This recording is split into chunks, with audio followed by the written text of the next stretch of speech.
They laughed at my mother's name at our rehearsal dinner while sipping sweet tea like it was nothing. Greg, 47, architect.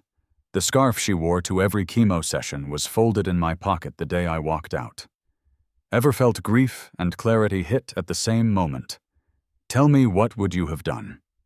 2 years is a long time to leave a box untouched, especially one that stares at you every time you open the hall closet. But today, a quiet Sunday, with church bells drifting in from a block away, I finally pulled it down. The rosemary plant on the balcony had given up sometime last week. The tea in my glass was lukewarm and too sweet.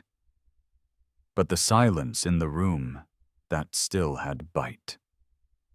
The box wasn't large, just a simple cardboard one labeled in faint black Sharpie Ashley, keep or toss. I already knew which side of the slash I'd land on. Inside, tucked between a Tiffany pouch and 2 photos from a trip I never took, was the scarf. Light cotton patterned with soft blue hydrangeas, the same one Mom wore to every single chemo appointment. She'd tuck it into the collar of her coat, like it gave her spine. Maybe it did. I held it like something fragile. Memory makes fools of us all. It smells faintly of lavender. Faintly of a woman who told me once, "Don't defend me, Greg. Just don't forget what I stood for." I didn't forget. I just didn't speak. Julie called right as I was folding it over my lap. Her voice always carried urgency, even when it didn't need to. "You still going through her stuff? Just making sure she didn't keep what wasn't hers." There was a pause. The kind that tastes like judgment, but is probably just worry. I didn't mention the scarf. Some things are too sacred even for siblings. We talked about the weather, her kids, her new kitchen tiles. I told her I'd call back. After we hung up, I sat a while longer. Sometimes you carry the silence longer than the words. And sometimes you realize the words aren't for the people who hurt you, they're for the part of you that stayed quiet too long. It's strange how grief resurfaces, not like a wave, but more like a splinter, sharp, quiet, and exactly where you thought the skin had healed. That scarf brought me back to the last few months of Mom's life, when she insisted on dignity, while her body betrayed her, when she made me promise I'd handle the wedding like a gentleman. I didn't tell her about the rehearsal dinner. She died 3 weeks before it. The thing is, I was never going to marry Ashley because she loved me more than anyone else. I was going to marry her because we made sense. We paid bills on time. We bought the right detergent. Her father sent me job leads. Her mother dropped off lasagna when I worked late. It was easy to confuse proximity with loyalty. But at that dinner, when they laughed about my mother's scarf, called it her poor little victim cape, and Ashley giggled instead of stopping them, I saw the future. It wasn't just that they mocked my mother. It was that they did it knowing she had passed. And Ashley? She looked at me, shrugged, and reached for more wine. No apology. No defense. Just that unbearable silence of someone who thinks they've already won you. I remember walking outside into the parking lot, phone in hand, ready to call Julie, or maybe even my Uncle Sam, someone who could tell me what to do. But instead, I just drove home. That night, I wrote an email that I never sent. Subject line, "Tomorrow is canceled." I kept it in my drafts. Ashley never asked why the wedding was off. She just packed up what was hers or thought was and left. But not the box, not the scarf. I looked at it again now across my knees, not folded anymore, just resting. There are stories that end in fireworks, in fights, in fists slammed on tables. Mine didn't. Mine ended in a quiet room with one man realizing that silence can say enough more clearly than shouting ever could. And maybe that's the real reason I opened this box today. Not because I missed Ashley, but because I was finally ready to admit to myself, to no one in particular, that walking away wasn't weakness. It was grace. It was mine to claim. So I typed, "My name is Greg Harper. And before I tell you why I canceled the wedding, let me tell you about the woman who taught me how to leave with dignity. We were supposed to meet the florist that day. I had even worn the blue shirt Ashley liked, the one she said brought out the gray in my eyes, whatever that meant. But instead we sat at Cafe Magnolia, swatting at the thick Charleston heat, while her mother outlined the spiritual importance of shrimp cocktail placement. Ceiling fans turned lazily above us, more decorative than functional. Celeste Fairchild sipped iced tea from a glass tumbler so thin it looked breakable just from looking at it wrong. Ashley scrolled through her Pinterest board, murmuring occasionally. I just nodded where it seemed safe. Now I was thinking the linen should be ivory, not white, Celeste said without looking up. White is cold, ivory is forgiving. Ashley hummed agreement. I didn't have strong opinions about tablecloth forgiveness, but I offered, maybe we could use some of Mom's gardenias in a side bouquet, just something small, kind of a nod to her. Ashley's hand paused mid-scroll. Celeste's smile froze at the corners. Oh, Greg, she said, laying her glass down gently. We want joy, not guilt. Your mother was a lovely woman, but this day should feel light. Ashley added, Isn't that a bit sad? She avoided my eyes. I looked away, pretending to examine the menu again. I already knew what I wanted to get out of that chair and walk until the heat gave way to wind. But instead I said, Sure. Light. That's fair. Celeste nodded, pleased with my concession. Good. Now about the shrimp, do we want the tails on or off? Ashley looked at me like I might have shrimp tailing expertise. I said nothing. When the check came, Celeste waved it away. My treat, of course. Greg, next time you can pick the wine. She winked. The walk to the curb was quiet, the kind of silence where everyone pretends nothing was wrong. Ashley walked slightly ahead of me, texting. At her mother's Lexus, she paused just long enough to say, Don't worry. I'll make room for your mom. Somewhere. Then she got into the car without looking back. Somewhere. Not at the front. Not with us. Just somewhere. And as the door clicked shut, I realized she hadn't once asked if I wanted to ride together. I stood there, key fob in my hand, sweating through my collar, and watched Celeste's SUV glide away. Some people plan weddings. Some people just get absorbed by them. And some of us, we just show up with a blue shirt and hope we're still visible when the pictures come back. Back in my car, I sat for a while, letting the air conditioning fight off the heat and the silence.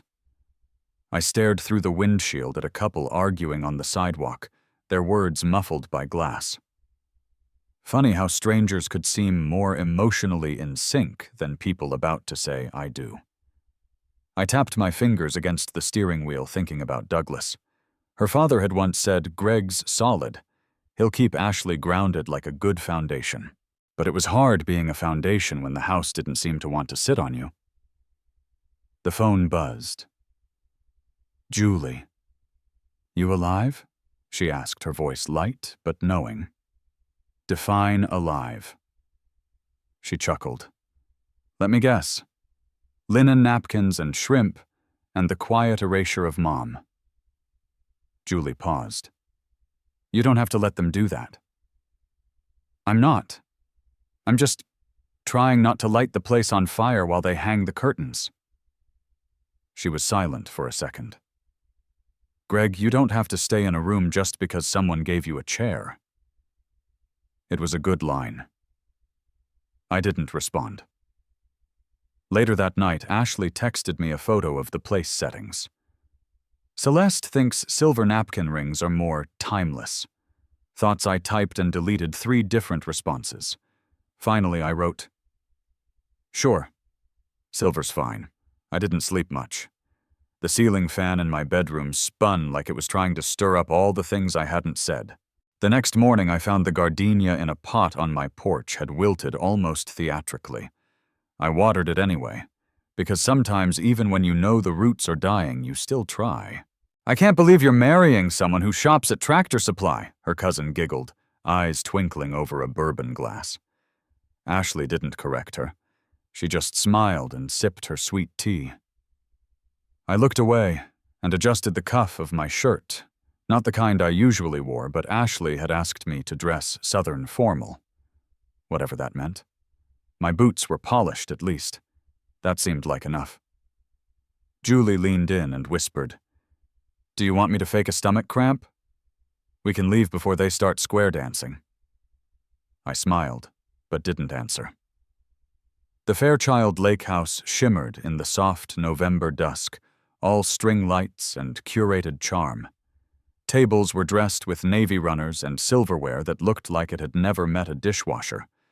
Shrimp and grits sat steaming on plates, while servers refilled iced tea and bourbon without prompting. It was a scene. Carefully planned, thoroughly executed, completely foreign to me. Celeste worked the lawn like a politician, all warmth, and practiced intimacy. Douglas stood near the fire pit, already holding a bourbon, like it was part of his biology. Ashley floated between groups with the ease of someone raised to please a room. When the toasts began, Douglas cleared his throat with the gravity of a Sunday sermon. "Ashley," he began, "has always aimed high, but every kite needs a string, and Greg here, he keeps her grounded. A good foundation. Salt of the earth." Polite laughter. I nodded. Julie rolled her eyes. Then Celeste stepped forward, clutching a glass of Chardonnay. And Greg's late mother, Margaret. She was certainly a strong presence. Unforgettable. She paused, letting the word hang. "Just ask the bank that co-signed our loan back in '98. The chuckles came slow, like people weren't sure if it was a joke. Ashley laughed softly, but enough. I didn't. Julie's fingers found my forearm under the tablecloth. A gentle squeeze. "Breathe," she murmured. Another cousin chimed in from a few seats over. "Didn't she volunteer for like everything PTA church, even the town cleanup? Honestly, that's exhausting." Ashley smiled politely. Still said nothing. The conversation floated on without me. Faces blurred. Laughter rang sharp against the night air. The bourbon turned bitter on my tongue. I stared at the glass, then at the lawn, then at Ashley, the girl I was supposed to marry in less than 24 hours. Julie leaned close again. "Greg," she said, "if they laugh at her, and you stay quiet, they'll laugh at you next." I stood. The scrape of my chair on the deck made heads turn.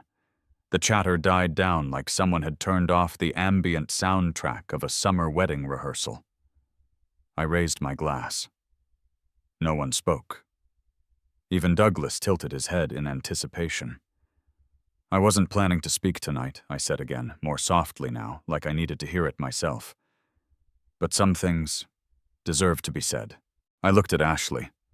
She smiled nervously the way someone does when they expect a toast. Something charming, something brief. "My mother's name was Margaret Harper," I said. "She raised 2 kids working double shifts, and still found time to make every science fair, every doctor's appointment, every Sunday dinner. She didn't ask for credit. She asked for respect." A hush. "And I know we're supposed to keep tonight light," I continued. "But light doesn't mean hollow. Joy doesn't mean we have to erase where we came from." Julie looked down, then up again, eyes glassy but proud. "She wasn't perfect," I said, "but she taught me to show up, to speak when it mattered. And I think if she were here, she'd remind me that silence, even polite silence, can sound a lot like permission." There was no punchline, no laughter. Celeste blinked rapidly, wineglass frozen mid-air. Douglas cleared his throat once, then again. I love Ashley, I added, because it was true. But I can't stand beside her tomorrow pretending this room didn't try to make me small. I lifted the glass to my lips, but didn't drink. I set it down. Then I sat. No applause. Just the chirping of crickets, the clinking of someone's fork against porcelain.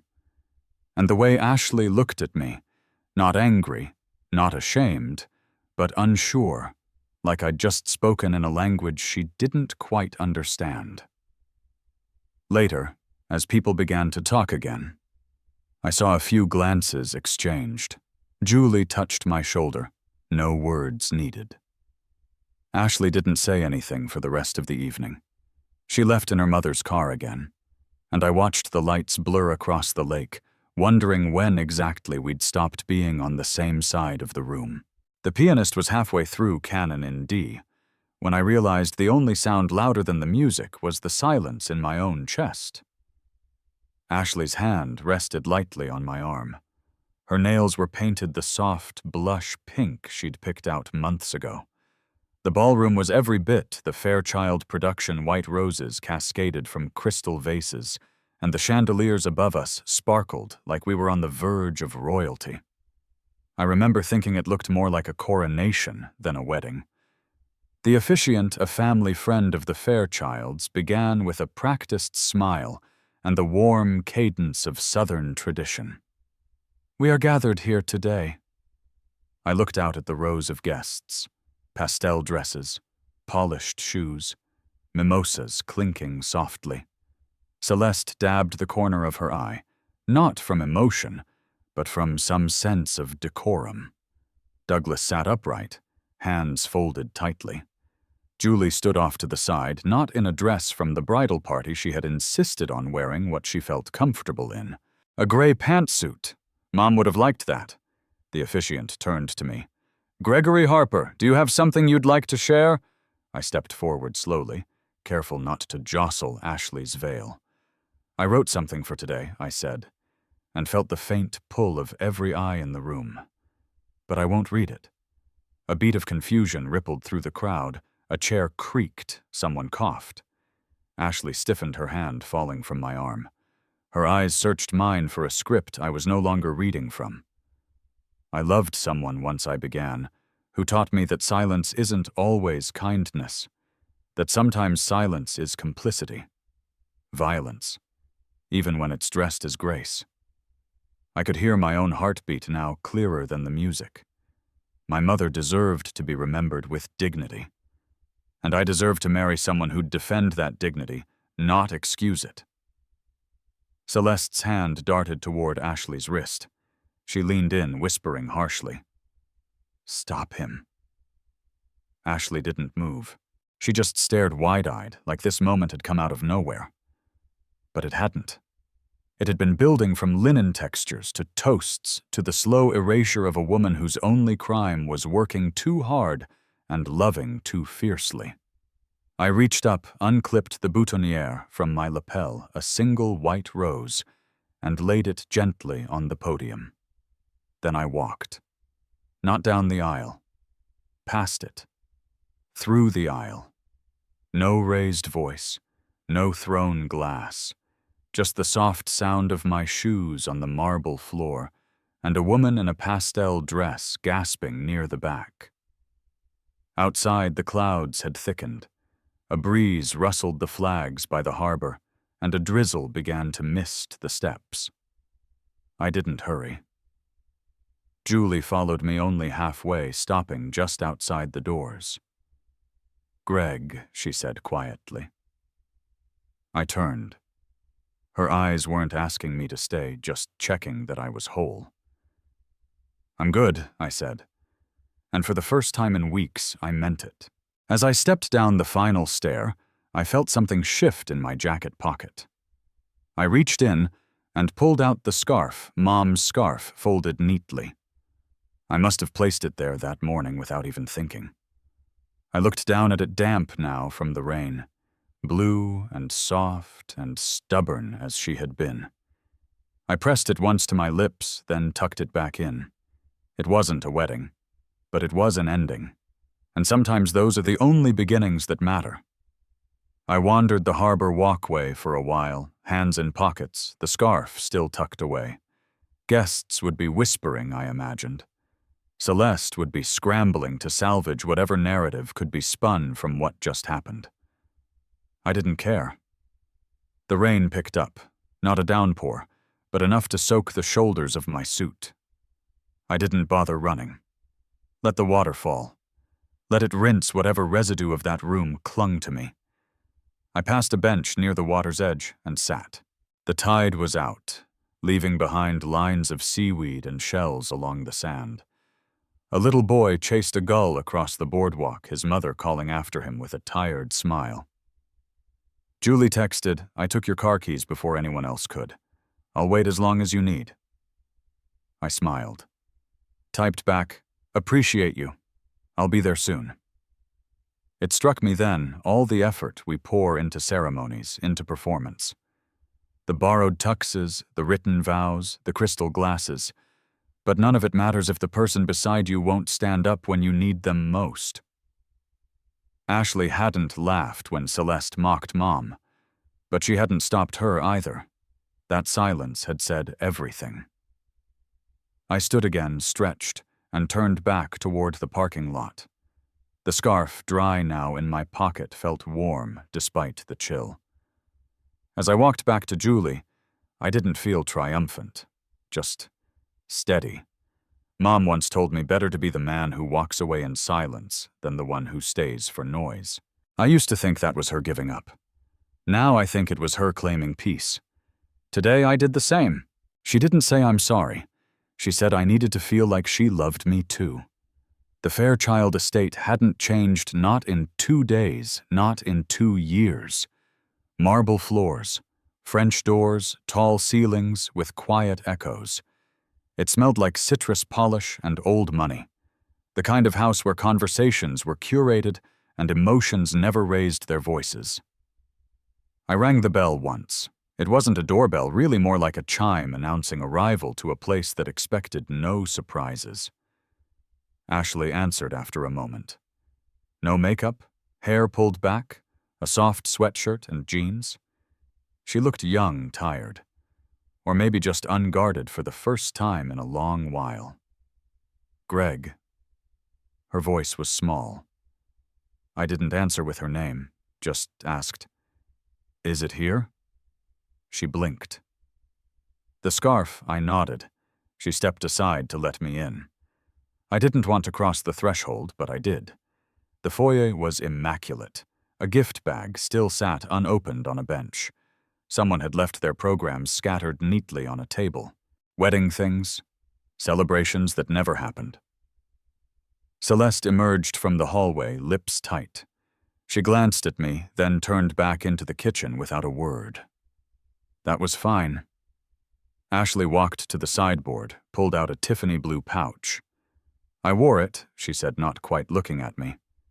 "The night before." I wanted to feel brave, like she was with me. I let her speak. She continued, "I needed to feel like she loved me too." My hand didn't reach out, not yet. "It wasn't yours to feel that in," I said. No malice, just truth. She placed the pouch on the sideboard and stepped back. I picked it up, opened it. The scarf was neatly folded, too neatly, like it had been sanitized, curated, made smaller. I folded it again my way. Slowly. Like it mattered. "Julie's in the car," I said. "We won't stay." Ashley swallowed. "Greg, you didn't mock her?" "Ashley," I said, meeting her eyes. "But you let them." There wasn't anything left to say. I turned, walked out. The door closed behind me without sound. Julie had the engine running. She didn't ask if I got it. Just waited. When I sat down, she glanced over. "You okay?" I looked straight ahead. "No," I said. "But I'm not quiet anymore." The silence in the car wasn't uncomfortable, it was sanctuary. Julie didn't press. She never did. We pulled out of the driveway slowly, the gravel crunching beneath the tires. I looked back once. Ashley hadn't come to the window. Maybe she was still standing in that foyer holding more questions than answers. Or maybe she'd already moved on, finding solace in curated stories and what-ifs. Did she say anything? Julie asked finally, eyes on the road. She said she wanted to feel like Mom loved her, I murmured. Julie let out a breath. That's a hell of a thing to borrow someone's memory for. We drove past the lake, where the rehearsal dinner had been, white lights still strung along the dock, some already unhooked. The table where Douglas toasted Ashley's ambition now sat empty. I remembered the way Julie had looked at me that night, fingers squeezing my arm beneath the linen-draped table. She knew then. I think I did too. I kept wondering what Mom would have done, I said. Julie didn't answer right away. Then, she would have left. Probably sooner. We pulled up to my apartment. Julie didn't turn off the engine. She just parked and looked at me. You want me to stay? I shook my head. I need a night with my own thoughts. She nodded, reached over and touched my shoulder once. Then think good ones. Inside, I placed the scarf in the top drawer of my desk. Not on display, not hidden. Just placed. I made tea. No sugar. Sat by the window and watched the sky fold into dusk. There are moments when grief circles back, not as pain, but as clarity. This was one of those moments. I hadn't come to take the scarf. I'd come to reclaim what it meant. And in doing so, I reclaimed something of myself. Quiet doesn't mean weak. Peace doesn't mean passive. Mom didn't raise me to be loud. She raised me to know when silence mattered and when to break it. Tonight, I had done both. I didn't attend what would have been our 1-year anniversary. I planted rosemary instead. It was early, the kind of morning that crept in with soft edges, not quite cold, not quite warm. Charleston spring always had this stillness before the humidity set in. My balcony overlooked a street lined with blooming dogwoods, but my focus was on the small terracotta pot in front of me. The rosemary plant was young, barely 12 inches tall. The soil smelled rich, earthy, like memory. I pressed my fingers into it gently, nudging roots into place. No gloves. You can't plant something with gloves on. That was something Mom used to say. The world's okayest sun mug was balanced on the railing, coffee cooling fast. I let it. There was no rush today. Inside the scarf hung in a simple shadow box. Not in a spotlight, not hidden just there in the space where I now kept things that mattered. Julie stopped by around 9. She didn't knock, just called out from the kitchen. I brought bagels. Plain because you're predictable. We sat on the balcony, eating in silence, broken only by the sound of a saxophone from a neighbor's open window. Jazz, the kind that didn't try too hard. She looked at the rosemary. That new, she asked. I nodded. Something to stay rooted. Julie smiled, but didn't say more. That was her way. She understood that closure didn't need commentary. My phone buzzed on the table. I glanced at it. Ashley. The message read, "I'm sorry, that's all." I stared at it for a second, then deleted it. Not out of anger, just clarity. Julie noticed. She didn't ask. Just passed me another napkin like she always did when something needed to be wiped away. After she left a local widow from the building, Mrs. Connors came by with a pie. Lemon chess, her specialty. She didn't linger. I heard what happened, she said gently. You handled it kinder than most would have. Some things silence says best. I thanked her, watched her walk back down the stairs, steady in her soft blue slippers. There's a certain rhythm to peace, I've learned. It doesn't arrive with fanfare. It shows up in small things, like the way sunlight hits the floor at 7:12 a.m., or how rosemary leans toward the east when it's been watered well. That morning I trimmed the dead stems from the plant with the care of someone who understood loss. Not dramatic, not sentimental, just necessary. I thought of Mom's voice, soft but firm. Tend what matters. Leave what doesn't.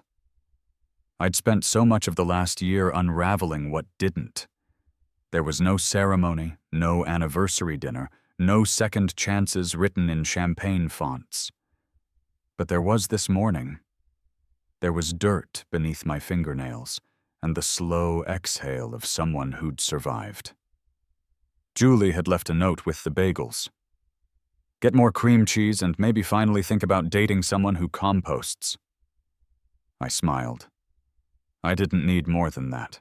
Later I cleaned the apartment. Wiped down the counter, dusted the bookshelf, changed the pillow covers. Not because anyone was coming over, but because this was mine now. My space. My silence.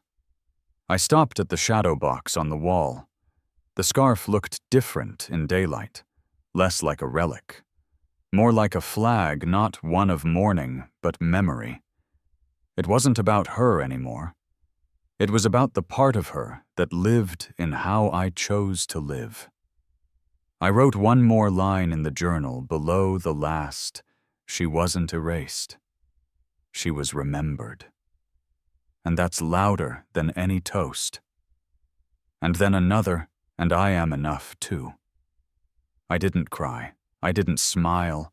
I just sat back and let the air move around me.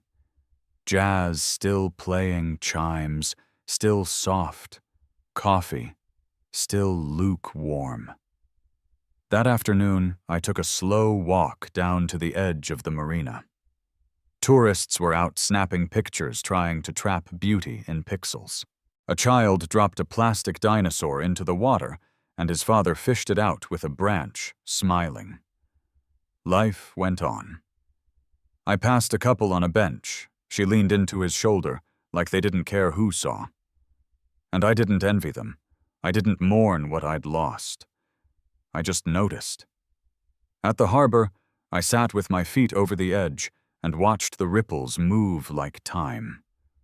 I reached into my coat pocket, out of habit really, and felt the edge of the scarf again. It came with me most days. Not as an anchor, as a witness. Mom would have liked this view. She used to say water made things honest. Maybe because it doesn't hold shape, it just reflects. I stayed there until the light started to stretch long across the dock. Then I walked back slowly, not rushing. And for the first time in a long time, I didn't feel like something was missing. Just quiet. Just enough. Some mornings don't need a celebration. They just need quiet. That final morning on my balcony, planting rosemary, sipping lukewarm coffee, and letting the wind speak for me was enough. I didn't win anything. I just didn't lose myself. In life, sometimes the loudest strength is choosing to walk away with dignity. You don't have to shout to be heard. You just have to live in a way that remembers who you are. My mother used to say, love should never require silence. I didn't understand that until I stood in a room full of people and chose truth over performance. If you've ever felt like your voice didn't matter, or that remembering someone made others uncomfortable, I hope this story reminds you otherwise. We don't honor the people we love by shouting their names in crowded places. We honor them by living in a way they would have been proud of. Grace doesn't always arrive in grand moments. Sometimes it's a scarf in a box, a pie at your door, a wind chime fluttering when you finally breathe again. If this story touched something in you, a memory, a silence, a moment you wish you'd spoken, I invite you to share your thoughts below. Someone else might be waiting for the reminder that their quiet is valid too. After all, healing doesn't always come in thunder. Sometimes it's in rosemary and sunlight, and that is enough.